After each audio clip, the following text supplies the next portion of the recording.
Hey, troops, it's Roy from Geeks Adventures. Woo! So got a comic book review today, but not just any comic book. For the regulars, you know that I'm a Lovecraft Cthulhu fan, so found this edition by Dumb Luck. Just kind of tooling around on YouTube, and found this very quick Reels review of a H.P. Lovecraft manga adaptation, and some of you are going, is this? Yes, it is. It is At the Mountains of Madness, in particular, the deluxe edition, written by H.P. Lovecraft, adapted by manga artist Go Tanabe. Now, there are also those of you going, didn't you review this before? Yes, yes. While ago, and if I'm smart, I'm going to put a review of it down in the comments thingy below. I did a review of this 2-volume adaptation, which was magnificent. It was beautiful. Lots of amazing watercolor work, and basically a direct adaptation of the seminal H.P. Lovecraft story. And actually, I've also got this other edition, the smaller one. Lots of fun. More of a traditional comic book style of telling the story. Lots of fun. And if everyone, no, I did not review this. This is like an older edition. Wow. When was this published? Bear with me here. This was published in, where's the copyright? 2010. Okay, so this is a really old edition. And here we go. They're the artists. There we go. And you're still going, so what's your point? And those of you who are familiar with this version going, oh, this is a deluxe edition. And you're going, how? Yeah.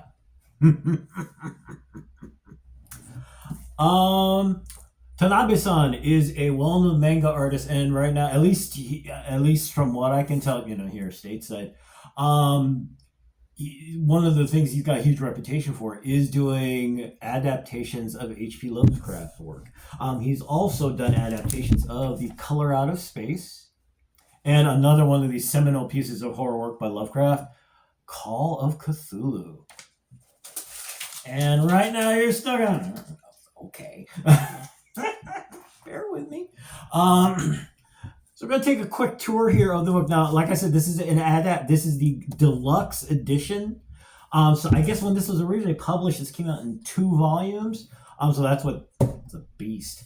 You got the fancy silver edges, and you even get a, oh shoot, where'd it go? Yeah, here we go. You even get the fancy bookmark inside too, which you want. And you're still going, all right, okay, we get the idea. Like really pretty artwork, yada yada yada. The best way I can think of going through this is that it's like Peter Jackson with Lord of the Rings, when he did his massive trilogy or giant mega movie that he had to separate into 3 parts because, well, that's what people are familiar with. What he created was something that was beautiful, magnificent, visually stunning, captured all those great superlatives. That's what this does for me. It is magnificent. As the story goes, and this is why whenever H.P. Lovecraft fans, sci-fi and horror fans, who are also familiar with John Carpenter's The Thing and all sorts of other things, every time you hear some scientist talk about Antarctica and go, wow, we discovered something, go, no, go back, don't do it. This is one of the reasons why. The story, a scientific expedition going back to Antarctica way back like 1930s. Antarctica had been discovered recently, and of course because of the horrific, crazy conditions. How do you get there? At this point, this is like 1930s, and you had the technology where we can do this. It's not going to be like the first people who got there who were basically half dead by the time they actually got there and got back. these guys had reasonably reliable, they had top-notch equipment at the time. So they're looking at it as, hey, it's going to be rough, but we can do this. And this expedition from Miskatonic University goes, hey, yes, we can do this. We're going to plan. We're men of science. We're familiar also with the Necronomicon and other things that happen. So, I mean, we're going to be smart about this, right? Remember the movie Aliens, where you thought you prepared for everything? Then when you get there, you realize that, they didn't tell us what everything actually was. And so the story goes. And like any horror story, they of course split up into two parties. One party goes in deeper, because they're like, hey, we found all this cool stuff. We have, and in Antarctica, you got that very slim period of time where the conditions are miserable in terms of temperature, snow, and then it gets worse in the wintertime. So you got this small gap of time to actually try and get your work done. So one of the scientists goes, hey, we're going to go deeper into the territory, and of course the other guy's like, fine, go. We got 3 planes. Take one of them. Go. Do you, and we'll stay here. And yeah, well, as they did them, well, this is a horror story. Things go wrong real fast.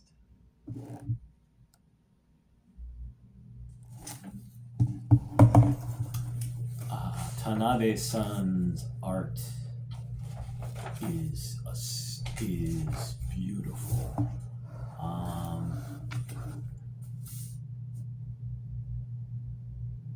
Like I said, the parallels to Peter Jackson's Lord of the Rings trilogy. The writing that Tolkien did was beautiful, magnificent. And then you add on the visuals that Jackson was able to draw out. And what you create is storytelling that is stunning. And it's the same thing here. When Lovecraft wrote this story, there were vague notions of what Antarctica was. This vast unexplored landscape. All the verbiage you hear from a National Geographic documentary. And then Tanabe-san took all that and everything he's seen doing his research and created a landscape that was both beautiful and horrifying. And all in advance warning of, like I said, you think you're prepared. It's like Murphy's Law. It's like the whole, hold my beer thing, where, we're ready. We have all this equipment. We're going to be smart about this. We're going to plan. We're going to be cautious. To which, of course, the reality of this entire nightmarish, apocalyptic hellstorm of a story goes, you're ready. You're prepared. You're being smart. Hold my beer. So the team gets word of everything. They start to get bits and pieces from the advanced team that things are going, that what's going on. They get cut off. They see this horrific. The whole place is just a wreck. Something has gone to that advanced camp and wrecked everything. So of course they decide, hey, we're going to do a more advanced rescue mission, see what's going on.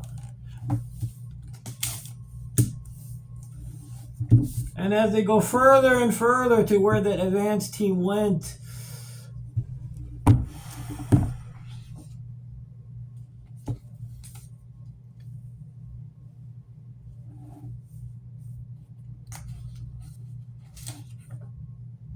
like I said, you're prepared, huh? You were smart, huh?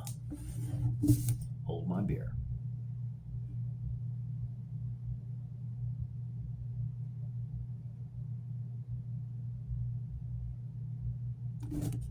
Tanabe-san captures the details, the horror, the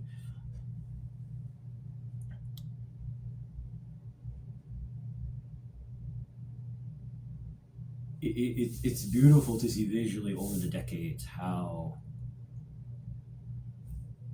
you go from, how can someone visualize something like this? And H.R. Giger goes, hold my beer. You get the xenomorph. How can you envision this?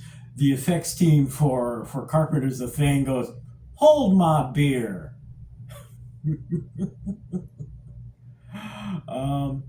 How do you visualize Minas Tirith? How do you visualize the Battle of Pelennor Firs and Peter Jackson and his crew go, hold my beer, and you create something visually that is just blows your mind, and which is what this story does here. As the team, there's the team finally to one of the folks from the advanced team that's mostly dead. One is not accounted for. So two folks from the rescue team decide, hey, we're going to try to find this guy. So take a plane. We're going to go find him. And they discover what is beyond those horrific, just both amazing and awe-inspiring and nightmarish mountains. What they discover is a civilization. We humans, unfortunately, we have this really kind of silly notion of time, of what's history, what's old. And one of the best things about this story is that this is a reminder, we as a species, we're a 250,000 years old, and Homo sapiens. And if I'm wrong, please, mention in the comments below. We haven't been, we've been around for, our genetic line, I guess, has been around for maybe 2 million years, I think, something like that. Anyway, it ain't that long. Talk to folks my age and older. We talk about Carl Sagan a lot and his show Cosmos, and he had this great metaphor for the universe as this giant calendar, and he constantly reminds us that you got a calendar, 365 days. You know where humanity is? We're in the last 3 minutes of December 31st. Okay. We are nothing. We're not even a fart or a belch in cosmic time, because everything else has been around a heck longer, and this is what they built. And as they go farther, this pair trying to go on a rescue mission discover a civilization that was amazing. And as they keep digging, they also discovered in those ruins, as they're trying to find that last guy, the 11th guy, I think it was 11th? The last guy. They discovered the art that was left by the civilization that was dubbed the Elder Things. They dubbed the Elder Things.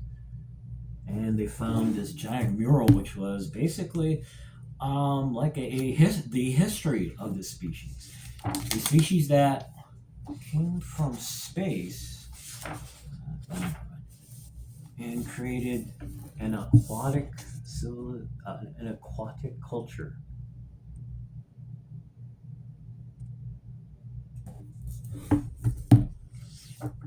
And unfortunately, like us, you always got to pick a fight with somebody.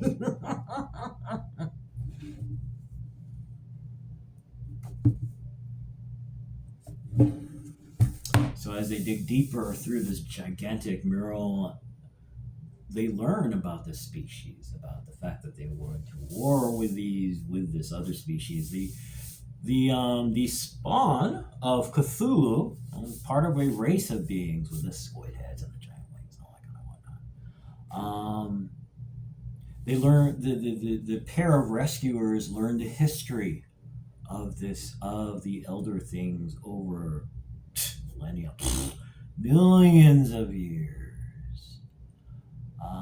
How they adapted, how they, as climate changed here, they trying to find ways to adapt to it, to create mechanisms to change it. Wow, sounds kind of familiar, like climate change here, doesn't it? And the fact that like us, they built servants to help them, the Shoggoths.